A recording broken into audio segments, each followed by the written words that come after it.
This BalloonCast episode is based on an article by Michael C. Bush, who's a global chief executive with over 25 years of experience leading small and mid-sized organizations through transformational growth. The title is Happy at Work. This is what makes employees happy at work. Levels, intermediate up. We survey CEOs, police officers, truck drivers, cooks, engineers. If people are working, we've surveyed them.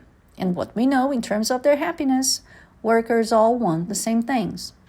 There are 3 billion working people in the world, and about 40% of them would say they're happy at work. That means about 1.8 billion or almost 2 billion people are not happy at work. What does that do both to those people and the organizations that they work in? Well, let's talk about money. Organizations that have a lot of happy employees have 3 times the revenue growth compared to organizations where that's not true. They outperform the stock market by a factor of 3. And if you look at employee turnover, it's half that of organizations that have a lot of unhappy employees. The miracle thing is, you don't have to spend more money to make this happen. It's not about ping pong tables and massages and pat walking. It's not about the perks. It's all about how they're treated by their leaders and by the people that they work with. So I'd like to share a few ideas that create happy employees. Idea number 1. In organizations where employees are happy, what you'll find is 2 things are present: trust and respect. Leaders often say, we trust our employees, we empower our employees. And then when an employee needs a laptop, and this is a true example, 15 people have to approve that laptop. So for the employee, all the words are right, but 15 levels of approval for a $1,500 laptop? You've actually spent more money than the laptop. And the employee feels maybe they're really not trusted.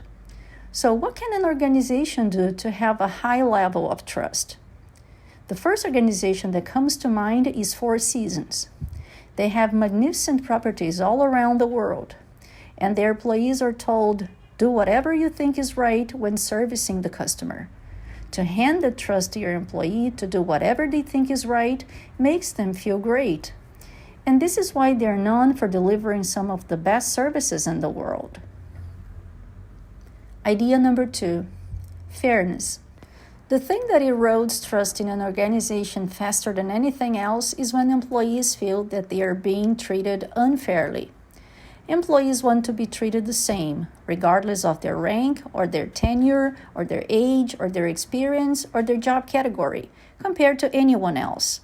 When I think about great organizations who get fairness right, the first organization that comes to mind is Salesforce.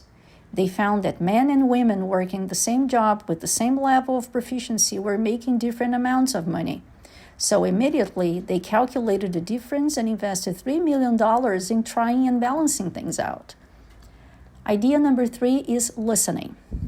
So to be a listener who connects with all types of people, we have to unlearn a few things. We've all been taught about active listening and eye contact, an intense stare and a compassionate look. That's not listening. Repeating what the person says, that's not listening. Being humble and always hunting and searching for the best idea possible, that's what listening is. And employees can feel whether you are doing that or not. They want to know when they talk to you and share an idea, did you consider it when you made a decision? The one thing that everybody appreciates and wants when they're speaking is to know that what they say matters so much you might actually change your mind. Otherwise, what's the point of the conversation? We all know the things we need to change, the things that we need to do differently. The way you behave, the way you treat others, the way you respond, the way you support defines the work experience for everyone around you. Change to be a better person. The world is littered with those failures. However, change because there is something you believe in, some purpose that you have, where you are willing to risk almost everything because it's so important to you. That's the reason to change. If it's not, you should probably find a different place to work.